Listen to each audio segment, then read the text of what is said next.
नमस्कार दोस्तों, आज हम इस वीडियो में आप लोगों को ओम का नियम क्या है सत्यापन करें। आज हम आप लोगों को बताने वाले हैं। अगर आप लोग मैट्रिक की फाइनल परीक्षा इस बार देने वाले हो तो आपके ये फाइनल बोर्ड परीक्षा में ये 5 नंबर का आएगा और मैं आप लोगों को इस वीडियो में 5 नंबर आपके मुट्ठी में रख देता हूँ। देखो, हर क्वेश्चन याद करने से ही नहीं होता है, बल्कि उसको कैसे हम लिखेंगे, लिखने का तरीका क्या है, आपको वो सबसे पहले पता होना चाहिए। उसके बाद से तो हम लोग सब काम कर ही देंगे, ठीक है ना। तो इस वीडियो में हम आपको यही बताएंगे, तो वीडियो को फुल देखना, क्योंकि इस बार फाइनल बोर्ड परीक्षा में ये आएगा।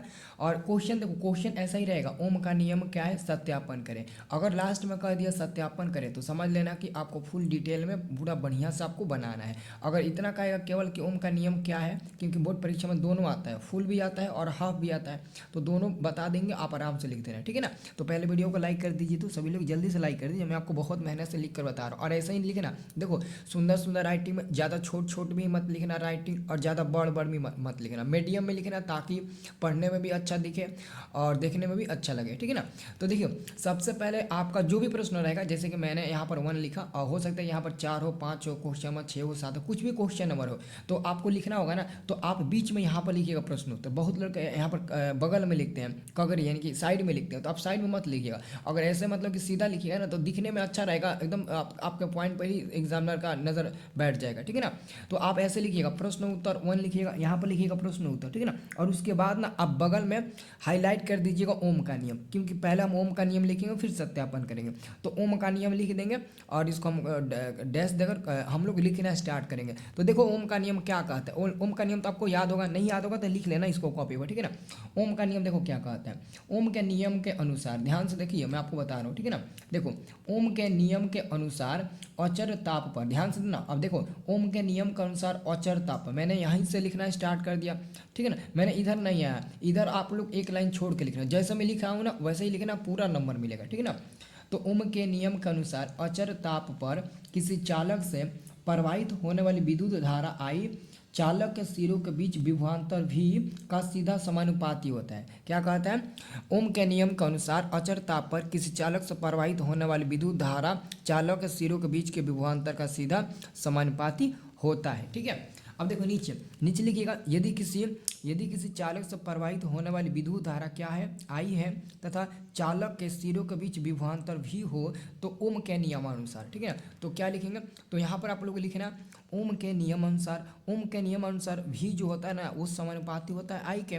तो v बराबर आई इंटू आर। जब आप बीच में से समानुपाती का ये चिन्ह हटा देंगे, समानुपाती का चिन्ह हटा देंगे, तो उसके जगह पर एक आर मान आ जाएगा। और जहाँ आप लोग लिख दीजिएगा, जहाँ आर एक नियतांक है, यानी कि आर यहाँ पर एक कांस्टेंट मान है, और आर यहाँ पर किसका काम कर रहा है, आर बाबू यहाँ पर आपका प्रतिरोध है, क्या है, तो आर यहाँ पर आपका प्रतिरोध हो जाएगा। और आपको पता है v क्या है, तो v हमारा वोल्ट हो जाएगा, क्या हो जाएगा, तो v यहाँ पर आपका वोल्ट हो जाएगा। और यहाँ पर आई आपका क्या हो जाएगा, तो धारा हो जाएगा, ठीक है ना। और आपका प्रतिरोध का सही मात्रक ओम हो जाएगा, वोल्ट का विभवांतर का वोल्ट हो जाएगा, ठीक है ना। और यहाँ पर धारा का आपका एम्पियर हो जाएगा। तो ये सब आप लोगों को जानना है, आप लिख भी सकते हो, और एक्चुअली में अगर छोड़ दोगे तो कोई दिक्कत नहीं है, ठीक है ना। अब उसके बाद से देखो, अगर आपके परीक्षा में ये 2 नंबर का कहता है, तो आप यहीं तक लिखिएगा, यहाँ से लेकर और यहाँ यहीं तक लिखिएगा, जहाँ आर एक नियतांक है। लेकिन अगर ये 5 नंबर का कहता है कि पूरा सत्यापन करें, तो आप लोगों को यहाँ तक बनाने के बाद आपको ये फिगर बनाना है। देख लीजिए, फिगर उतना भारी नहीं है। यहाँ पर हमारा क्या है, तो वोल्ट है, यहाँ पर हमारा एमीटर लगा हुआ है, यहाँ से करंट फ्लो हो रहा है, इधर से करंट आ रहा है, ये हमारा पूंजी हो जाएगा।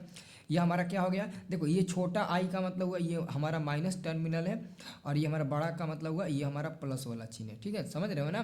प्लस, जैसे आपका बैटरी होता है, उसमें प्लस माइनस का चिन्ह दिया होता है, लेकिन जिसमें प्लस माइनस का चिन्ह न दिया रहे ना, तो उसमें समझना, जो छोटा आपका ऐसा डैश छोटा पाई होगा ना, उसको आप माइनस समझना, जो बड़ा पाई होगा उसको आप प्लस समझना, ठीक है ना। और यहाँ पर मैंने लिख दिया कि जो हमारा ए है ना वो अमीटर है, वी जो है हमारा वोल्ट मीटर है, और ये हमारा जो है ना डॉट जो है वो हमारा क्या ब्रैकेट में डॉट है, वो हमारा क्या तो दाब पूंजी है, ठीक है ना। इसको आप लोग अच्छे से याद करें, ठीक है। अब देखिए, उसके बाद से हम नीचे लिखेंगे सत्यापन, ठीक है ना, क्योंकि आपको सत्यापन करना है, तो सत्यापन तो आपको लिखना पड़ेगा। देख लीजिए, मैं थोड़ा सा मतलब मीडियम में लिखा हूँ, ज़्यादा बड़ा बड़ा भी नहीं लिखा हूँ, ज़्यादा छोटा छोटा भी नहीं लिखा हूँ, मीडियम में लिखा हूँ, और आप लोग भी मीडियम में लिखने की कोशिश करना है, ठीक है। अब देखो, यहाँ पर लिखो सत्यापन। सत्यापन लिखने के बाद डैश देना, फिर लिखना, जब दाब कुंजी को दबाकर बैटरी से धारा प्रवाहित की जाती है, तो अमीटर से धारा का मान तथा वोल्ट मीटर से विभवांतर का मान ज्ञात किया जाता है। यानी कि देखो बहुत सिंपल से, जब दाब कुंजी को दबाकर जब दाब कुंजी को दबाकर बैटरी से धारा प्रवाहित किया जाता है तो अमीटर से धारा का मान तथा वोल्टमीटर से विभवांतर का मान ज्ञात कर लिया जाता है। अलग अलग स्थितियों में अमीटर से धारा का मान तथा वोल्टमीटर से विभवांतर का मान ज्ञात कर लिया जाता है। प्राप्त मान से देखने से यह पता चलता है कि विभवांतर का मान दुगुना होने पर ना, जब विभवांतर का मान दुगुना होता है तो धारा का भी मान क्या हो जाता है, दुगुना हो जाता है। जबकि विभवांतर का मान आधा करने पर धारा का मान भी आधा हो जाता है। तो यहाँ पर लिखा जबकि विभवांतर का मान, अब आगे देख लीजिए, देखिए आधा करने पर धारा का मान भी आधा हो जाता है। अब इससे पता चलता है कि चालक के सिरों के बीच विभवांतर तथा उस चालक से प्रवाहित होने वाली विद्युत धारा का सीधा समानुपाती होता है। ठीक है ना, ये हमारा पूरा सत्यापन हो गया। अब दोस्तों इसको ग्राफ के तहत देखकर इसको हमको सत्यापित कर देना है, ठीक है, नहीं साबित कर देना। तो ध्यान से देखिए, अब विभवांतर भी को x अक्ष पर रखते हैं, जबकि धारा I को y अक्ष पर रखकर एक ग्राफ खींचते हैं तो हमको देखने को मिलता है कि एक सरल रेखा के रूप में वह ग्राफ मिल रहा है जो ओम के नियम को साबित करता है। यह हमारा y अक्ष हो गया जो धारा हो गया, यह हमारा x अक्ष हो गया जो विभवांतर यानी कि वोल्ट हो गया।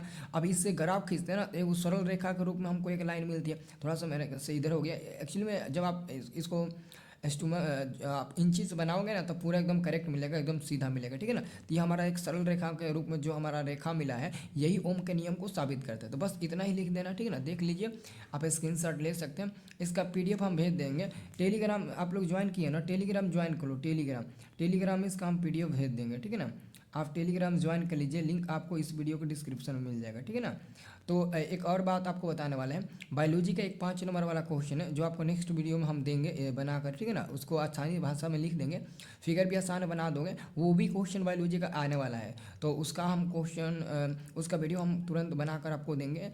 तो कमेंट करके बताना क्या वो बायोलॉजी का आपको वीडियो चाहिए, वो भी आपके इस बार के फाइनल परीक्षा में आने वाला है। ठीक है ना, तो आप लोग ज़रूर कमेंट करके बताना, तभी मैं आपको दे पाऊँगा। ठीक है ना, कमेंट करके बताओगे तुरंत आपको मिल जाएगा। ठीक है, चलिए बहुत बहुत धन्यवाद जी।